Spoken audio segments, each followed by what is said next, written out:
It's not easy to talk about mistakes we make, but Joe Zago thinks it's important. He doesn't blame anyone but himself. And I think he's very brave to share his story with us. He's worked hard to turn his life around, and tonight he is still standing.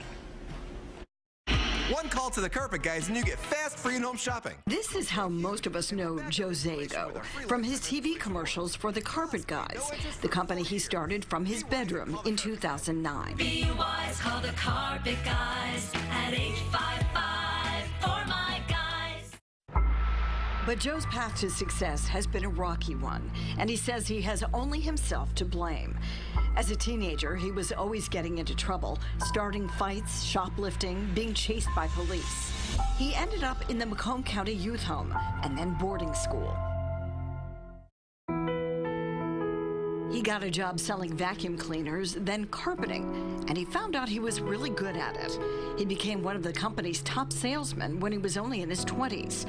He bought a house with a pool, and then he took a second job as a nightclub promoter. I used to be able to get free drinks.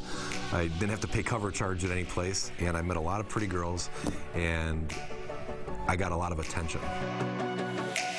Joe started drinking a lot, and then his life spiraled out of control. He was convicted of drunk driving. He lost his license, his job, and his home. He moved into a friend's basement, but there were squatters and there was no heat.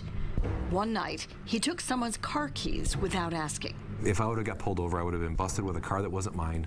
I was driving on a tether for drunk driving, wasted off my butt, completely annihilated.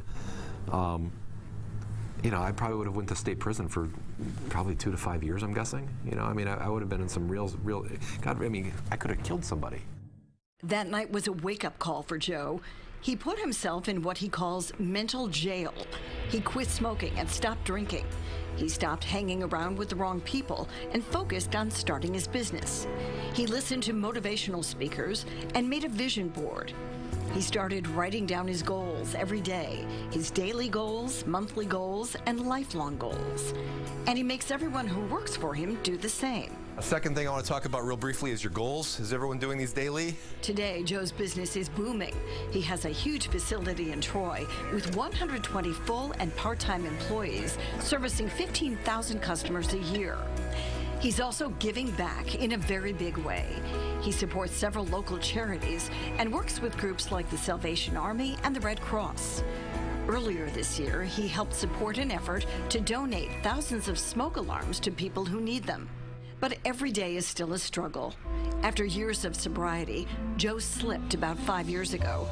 He was so ashamed, he thought about taking his own life up on the 15th floor of a Miami hotel. I got really drunk, and I drove again that night. I didn't get caught, but I hated myself for making those choices and risking so much that I just wanted to jump because I didn't want anyone to go through the pain that I was about to cause. That's when Joe joined Alcoholics Anonymous. He attends meetings and works at his sobriety every day. He doesn't take anything for granted. He wants to be able to continue giving back, and he wants to be a good role model for his son, Giovanni. The people who work for him say he's a tremendous role model for them. All right, way to go, Joel. Good job.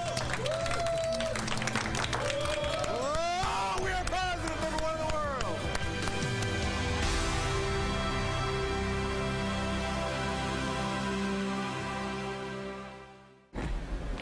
Joe is very grateful to the many people who have helped him along the way, and that's why that motivates him to give back to others. It's really important. I appreciate that he's allowed us to share his stories. I'm inspired by it, and I think that others will be inspired as well. So I'm very grateful to him for letting us tell his story. Well, it's brave to come forward and admit to those mistakes, for sure, and it proves that, on the path, you can slip once or twice and you can still get back on track. And we all know forward. every day we get up and we face the same challenges, and we just have to make sure we keep walking, make sure we're still standing. And to take responsibility for your own life. Yes, he does. He says these were choices he made himself. Right. Yeah. Powerful story. Yeah. Great story. Thank you. Thank you.